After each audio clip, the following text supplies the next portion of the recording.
Riava malala, fifaliana indray ho antsika mianakavy. Ny mifanatitava sy miara-miaino ny tenin'Andriamanitra. Mikasika an'ilay lohahevitra lehibe dia ny hoe ny fanabeazana ao an-tokantrano. Fanabeazana izay ilana dia ilana tokoa ny fandraisana ny tenin'Andriamanitra mba ho tomombana izany eo anivon'ny fiarahamonina. Ka ny fizarana faharoa dia ny hoe ny fanabeazana fiomanana hiditra ny tokantrano na ny fanambadiana izany. Eo anoloan'izay dia tsy mahafantatra ankehitriny fa raha misy eo anivon'ny fiarahamonina zavatra izay tena voatohitohina indrindra dia ity sehitry ny tokantrano ity, fanambadiana ity.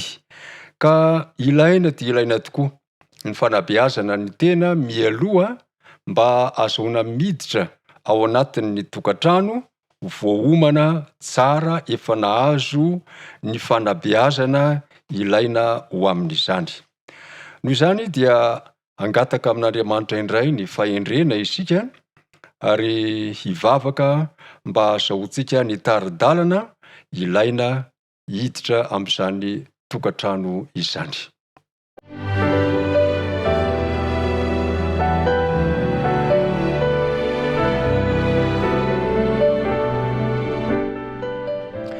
Fisaorana sy fankasitrahana no atolotra ianao Andriamanitra ray.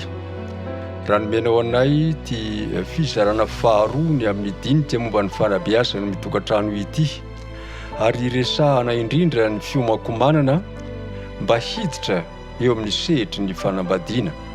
Koa ankehitriny Tompo Andriamanitray, avelao ny helokay. Ampangino ny feo tsy mendrika sy tsy mahomby rehetra ary ny fananao masina mba ho mpanolotsaina anay tsiraray avy na izay efa ao anatin'ny tokantrano na izay mbola miomana ho amin'izany. Koa mitenena indray ary amin'ny alalan'ny teninao fa handray izany amin'ny mpifaliana izay amin'ny anaran'i Jesosy. Amen.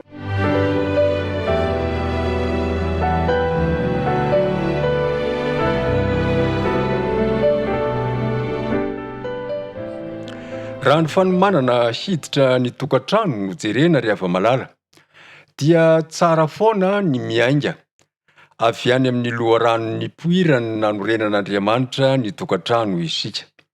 Ary ny miresaka azy betsaka voalohany indrindra ao anatin'ny soratra masina dia ny Genesisy toko faharoa ka ny andininy fahafito hatrany amin'ny andininy fahaefatra amby roapolo. Tsy ho vakitsika manontolo akory izany fa ho jerentsika isan'andininy araka izay mahakasika ny hoe fiomanana hiditra amin'ny sehitry ny tokantrano izany. Eo anoloan'izay ary dia araka ny efa nambara tamintsika dia ilaina ny toe-tsain'ny olona efa be, izany hoe efa matotra, efa voaomana tsara hiditra ao anatin'ny fanambadiana. Ka ny toe-tsaina voalohany indrindra ilaina ananana rehefa hiditra ao anatin'ny tokantrano mba hahatonga ny tokantrano voaomana tsy ho amin'izao fiaina izao ihany hoe mba hiadanana fa mba ho voavonjy dia manomboka amin'ny Genesisy toko faharoa izany ka ny andininy fahafito. Raha nahary ny olona tokoa mantsy Andriamanitra rehefa malala dia izao ny voalaza: vovon-tany no namoronan'i Jehovah Andriamanitra ny olona ary nofofony ny fofonaina mahavelona ny vavorony dia tonga olombelona izy. Raha mijery isika ny namoroana ny zavatra hafa rehetra na zavatra tsy miaina izany na ny biby an-tanety, anabakabaka, anaty rano dia tsy nampiasa afa-tsy ny voambolana hoe misia Andriamanitra dia nisy. Fa noho ny fitiavany lalina antsika olombelona dia nampiasa ny tanany mihitsy Andriamanitra hoe vovon-tany no namoronan'i Jehovah Andriamanitra ny olona. Ka araka ny zavatra hita eto dia tsy hoe noforonina tsotra fotsiny amin'izao ny volavolaina tsotra fa dia mbola nofofony ny fofonaina mahavelona ny vavorony. Izany hoe nisy fifandraisana ety dia ety teo amin'Andriamanitra sy ny olona tamin'ny fotoanan'ny famoronana. Avy hatrany dia maka lesona isika mila manana fifandraisana ety dia ety amin'Andriamanitra rehefa hiditra eo amin'ny sehitra ny tokantrano rehefa malala. Mba tsy ho tokantrano sanatrian'izany vokatry ny fahatahitairana tetsyteroa fotsiny no mahatonga an'le fiorenan'ilay tokantrano, fa tokony ho tokantrano miorina eo amin'ny hoe Andriamanitra mihitsy no mandray an-tanana ny amin'izany. Koa eto isika ny toe-tsaina nentin'Andriamanitra nahary ny olona dia ny fanetretena, fitiavana miseho amin'ny fanetretena, satria nandray vovoka Andriamanitra. Ina moa zany ny tia nahatongavana amin'izany zavatra izany? Tsy teo misehatra ny famorona ihany Andriamanitra naneo fanetretena ho fanehoana fitiavana ny olona mba hampisy ny olona, fa teo amin'ny planiny fanavotana ihany koa. Dia voalaza ary amin'ny Isaia 3:50 ary ny 7 fa nanetri-tena ihany koa Kristy rehefa tonga teto ambonin'ny tany mba hamonjy atsika zanak'olombelona. Dia izao no voalaza eo amin'ny Isaia 3:50 ka ny 7 hoe nampahoriana izy nefa nanetri-tena ka tsy niloa-bava. Ny tompo rehefa dinihina tokoa ny fiainany teto an-tany eo amin'ny soratra masina dia fiainana feno fanetretena izany mba ho fanavotana sy ho famonjena atsika olombelona. Noho izany ihany koa dia ilaina alohan'ny hidirana anatin'ny tokantrano ny lehilahy sy ny vehivavy, ny tanora hiditra amin'izany mba hikolokolo toe-tsaina manetri-tena, satria ny fitiavana marina indrindra fa eto amin'ity tany-pahotana ity dia tokony hisongadina amin'ny alalan'ny toetra manetri-tena. Eritrereto ange Jesosy hoe avy any an-danitra no nidina teto an-tany, niditra ny ekibo ny olombelona mpanota, nateraka indray dia any an-tranon'omby ary niafara teny ambony hazo fijaliana izay toerana tsy tia nizaniza mihitsy alea na hitoerana. Izay izy vao nasandratra araka ny voalazan'ny apôstôly Paoly ao amin'ny Filipianina 2:2 ka ny 5 sy ny manaraka, dia toy izao no fomba ilazan'ny apôstôly Paoly azy mba hakahatsika lesona rehefa hiditra ao anatin'ny tokantrano. Dia hoy ny apôstôly Paoly amintsika hoe aoka ho aminareo zao saina izao izay tao amin'ny Kristy Jesosy koa, izay na dia narana ny endrik'Andriamanitra aza dia tsy nataony zavatra ny fikirina mafy ny fitoviana amin'Andriamanitra, fa ny foanany tenany tamin'akany ny endriky ny mpanompo sy ny nahatongavany manam-pitoviana amin'ny olona. Ary rehefa hita fa nanataray olona izy dia nanetri-tena ka nanaiky hatramin'ny fahafatesana dia ilay fahafatesana tamin'ny hazo fijaliana. Ary izany no nanandratan'Andriamanitra azy indrindra sy nanomezany azy anarana izay ambony noho ny anarana rehetra, mba ho amin'ny anaran'i Jesosy no andohalehan'ny lohalika rehetra na ny an-danitra na ety an-tany na ny any ambanin'ny tany, sy aneken'ny lela rehetra fa Jesosy Kristy no tompo ho voninahitran'Andriamanitra ray. Izay toe-tsain'i Kristy nanetri-tena izay ho famonjena antsika no aoka ho fantatsika fa ilaina dia ilaina rehefa hiditra ao anatin'ny tokantrano, satria nahoana be dia be ny zavatra tsy ho ampoizitsika ao, izay mety hanohitohina, izay mety ho heverintsika ho ambopontsika sy izay mety ho heverintsika ho voninahitsika, kanefa dia tsy maintsy hahetry izany raha tiantsika ny iaina ao anatin'ny filaminana, iaina ao anatin'ny ataontsika hoe fiadanana ao anatin'ny tokantrano. Fa raha samy olona miavonavona sy miedinedina daholo ao anatin'ny tokantrano dia tsy hisy zavatra vanona ao anatin'izany tokantrano izany. Koa lesona lehibe ary nomen'ny tompo antsika na tamin'ny famorona na tamin'ny fanavotana ny ananana toe-tsaina manetri-tena. Ray miomana ho ray ny lehilahy izay manana ny toetra manetri-tena araka ny voalaza teo, maneho fitia, fihetsika malemy fanahy izany manetri-tena izany, ary tsy saroto rikoriko rehefa tena tonga ny fotoana tsy maintsy ilana fa na diovan'ny-javatra, mety misy ny azon'ny aretina, mety misy ny ataontsika hoe olana samihafa mety hitranga eo amin'ny fiainana. Noho izany dia tsy maintsy ilaitsika ny mikolokolo fanetretena mba azahoana mandamina izany rehetrarehetra izany.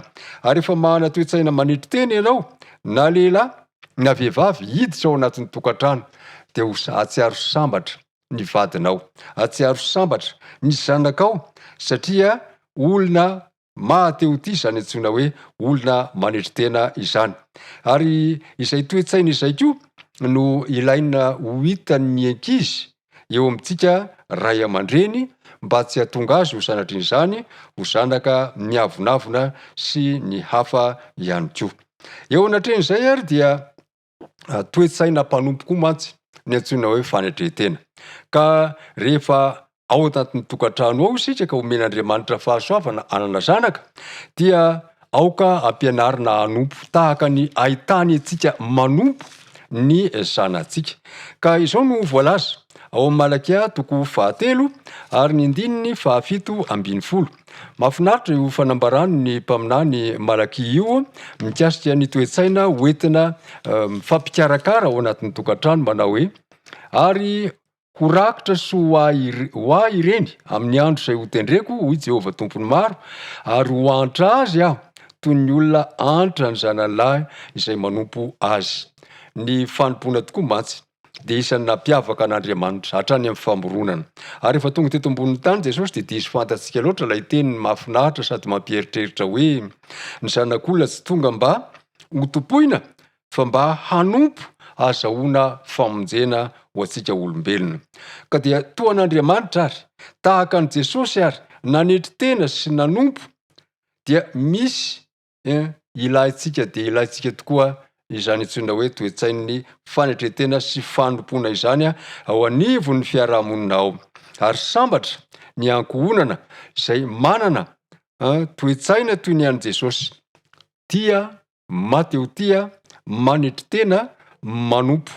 Ary alohan'ny hidirana ao anatin'ny tokantrano dia aoka ho efa lehilahy, vehivavy, efa manana an'izay toe-panahin'i Kristy izay isika. Tsy mba miavonavona sanatria na miamboambo na olona be ambopo iny fitenenana, fa aoka hanana ny toe-tsain'i Kristy izay nahatonga azy nasandratr'Andriamanitra ho ambony noho ny anarana rehetra ny anarany, ary ny hafarany ara moa dia lasa tsy maintsy miekohoka eo anatrehany daholo, na ny any an-danitra na ny etỳ tany na ny any ambanin'ny tany amin'ny fotoana ampiakarana azy ireny. Noho izany ny toe-tsaina voalohany indrindra tian'Andriamanitra ananan'ny olona hiditra amin'ny tokantrano dia ny toe-tsainy nanetry tena raha nahary antsika, ny toe-tsainy nanetry tena raha namonjy antsika, eny ny toe-tsainy tia manompo fa tsy topoina. Ary amin'izay fotoana izay dia isy filaminana ao anatin'ny tokantrano, isy fiadanana ao anatin'ny tokantrano, ary izany indrindra no irariana mba hiaina ny mpianakavy alohan'ny hidiran'ny tanora na izay hiditra ao anatin'ny tokantrano ry hava-malala. Koa tsy hananantsika izany fa tsy maintsy mangataka ny fahendrena avy amin'ny Tompo isika mba hananantsika an'izay toe-tsaina izay, satria nahoana hoy isika tsy manana an'izany isika, fa tsy maintsy mivavaka mba hiainantsika an'izany toe-tsain'i Kristy izany. Eo anatren'izay ary dia mirary koa raha mirary mba dieny izao dia fa mba toe-tsain'ny fanompoana, toe-tsain'ny fifanetretena, toe-tsain'ny fahalemem-panahy no ifampitondrana ao anatin'ny tokantrano. Ka rehefa hiditra amin'ny tokantrano izay vaovao aorina izay hiditra amin'izany dia fa mba ao anatin'ny fifaliana sy ny fiadahana tanteraka no hiainan'ny mpianakavy vaovao. Dia hoentintsika mbavaka izany izay mba hahatonga antsika dieny izao sahady dia fa hiaina sy hivelona ny fifaliana avy amin'Andriamanitra naneho izany toetra tsara izany ho antsika.